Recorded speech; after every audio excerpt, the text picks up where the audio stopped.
সম্মানিত প্রিয় বন্ধুরা, আজকের কন্টেন্টটি তৈরি করছি একজন বিবাহিত নারী তার দাম্পত্য জীবনে সে কখন নিজেকে সুখী দাবি করে এবং তার হাজব্যান্ড থেকে অনেকগুলা কারণের মধ্যে 5টি কারণ সবচেয়ে বেশি আকর্ষিত হয় এবং হাজব্যান্ডের প্রতি অনেক বেশি তার ভালোবাসা সৃষ্টি হয়।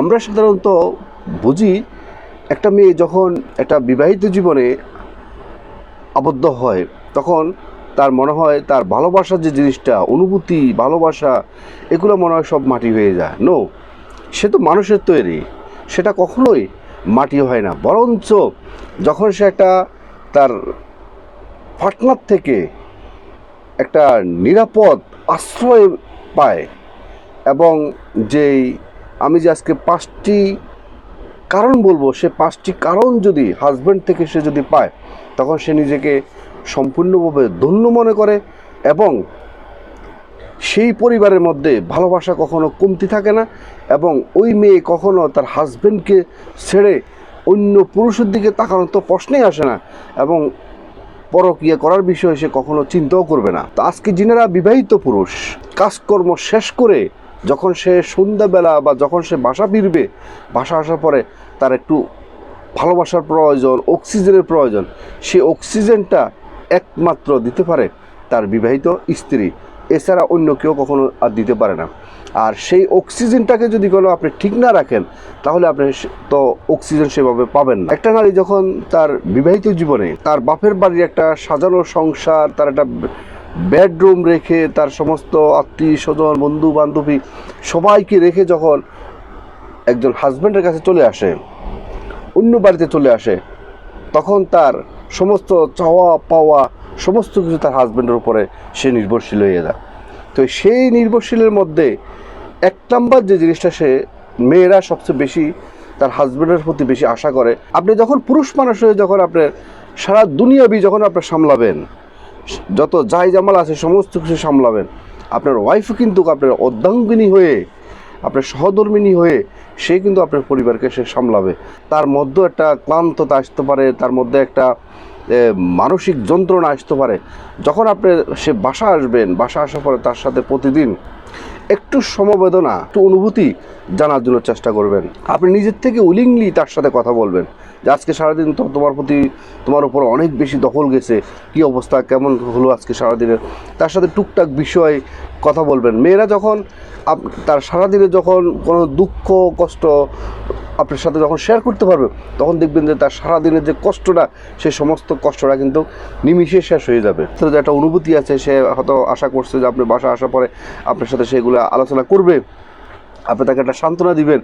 আপনি তার এরকম কোনো কিছু করলেন না, বরঞ্চ আপনি উল্টাটা তার সাথে না, আপনি অন্য অন্য প্রাসঙ্গিক বিষয়ে আপনি তার সাথে কথা বলতেছেন, অনেক গরম সুরে কথা বলতেছেন, অথবা আপনার মা আপনাকে বা আপনার বাবা বা আপনার ভাই বোন কেউ আপনাকে ফোন করি পারিবারিক যে কোনো একটা অসুবিধার কথা আপনাকে হয়তো বলছে, সেটা আপনি তার সাথে রিয়াক্ট করে কথা বলতেছেন যে তুমি এটা কেন করলে, আমার মা আমাকে ফোন করছে বা আমার ভাই আমাকে ফোন করছে বা আমার বাবা ফোন করছে, মানে এইসব বিষয়ে তার সাথে আপনারা উল্টা কথা বলতেছেন।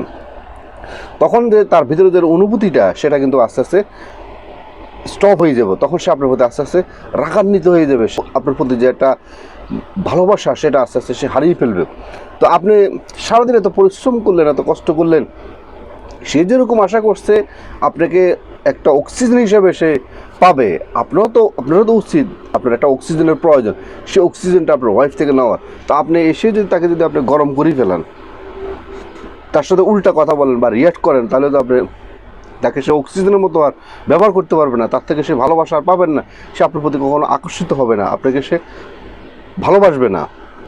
সেজন্য যখন এই বাসা আসবেন, সারাদিনের ক্লান্ততা আপনার নিমিষে শেষ হয়ে যাবে। আপনি তার সাথে একটু সাংসারিক যে বিষয়, যে কোনো বিষয়ে তার সাথে টুকটাক একটু সুন্দরভাবে কথা বলবেন, বা সে যদি কোনো ভুল করে থাকে সেটাকে আপনাকে মার্জনীয় ভাষায় সম্মানের সাথে তার সাথে এটাকে শেয়ার করবেন এবং এটা প্রয়োজন এটা সলিউশন করার জন্য চেষ্টা করবেন।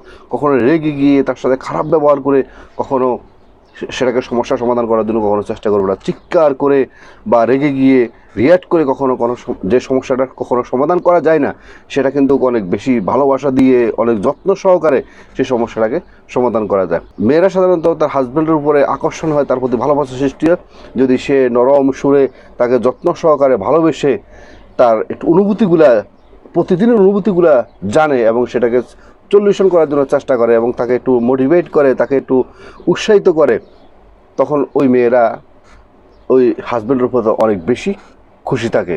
2 নম্বর, একটা বিবাহিত মেয়ে একটা আত্মবিশ্বাসী হাজব্যান্ডকে অনেক বেশি পছন্দ করে এবং সে নিজেকে গর্বিত মনে করে যদি সে এমন একটা হাজব্যান্ড যদি সে পেয়ে থাকে। আপনি যদি একজন আত্মবিশ্বাসী একজন হাজব্যান্ড হয়ে থাকেন, আপনি যদি এমন হয়ে থাকেন যে আপনার জীবনে আপনি কী করতে চাচ্ছেন, আপনার বাবা মা আপনাকে বিয়ে করাই দিয়েছে বা আপনার ছেলে মেয়েও হয়ে যাচ্ছে, কিন্তু দেখা যাচ্ছে আপনার নিজের প্রতি কোনো আত্মবিশ্বাস না, আপনার জীবনে কী করতে চান, আপনার জীবনের স্বপ্ন মানে কোনো কিছুই আপনার জীবনে নেই, যদি এরকম আপনি মানে চলতেছেন মানে আপনার জীবনে কোনো প্ল্যান প্রোগ্রাম, কোনো স্বপ্ন, কোনো ড্রিমস, কোনো কিছু আপনার জীবনে নেই, মানে কোনো আত্মবিশ্বাস আপনার নিজের প্রতি নেই। হ্যাঁ, আপনাকে যেভাবে বলতেছে সেভাবে চলতেছেন, বাবা বলছে ওদিকে যাও, মাও বলছে ওদিকে যাও, ভাই বলছে ওদিকে যাও, আপনি ওভাবে চলতেছেন ফিরতেছেন, কিন্তু আপনার জীবনে নির্দিষ্ট একটা প্ল্যান পরিকল্পনা কোনো কিছু নেই, নিজের প্রতি কোনো আত্মবিশ্বাস নেই। ওই সমস্ত ছেলেদেরকে মেয়েরা কিন্তু পছন্দ করে না। তো সুতরাং আপনি নিজের প্রতি আত্মবিশ্বাস সৃষ্টি করেন, যত বেশি নিজের প্রতি আত্মবিশ্বাস সৃষ্টি করবেন, নিজের কর্মের উপরে দাঁড়াতে পারবেন, নিজের আত্মবিশ্বাসের সাথে যদি একটা কর্ম করতে থাকেন, তখন আপনার ওয়াইফ আপনার প্রতি অনেক বেশি আকর্ষিত হবে, অনেক বেশি আপনাকে ভালোবাসবে এবং আপনার প্রতি সে আরও ধীরে ধীরে আপনার প্রতি সে নির্ভরশীল হবে। 3 নম্বর, যে সমস্ত হাজব্যান্ড তার ওয়াইফকে তার রূপে নয় তার গুণকে সম্মান করে, তার ব্যক্তিত্বকে সম্মান করে, ওই নারী তার হাজব্যান্ডকে অনেক বেশি ভালোবাসে, ওই নারী অনেক বেশি আকর্ষিত হয়।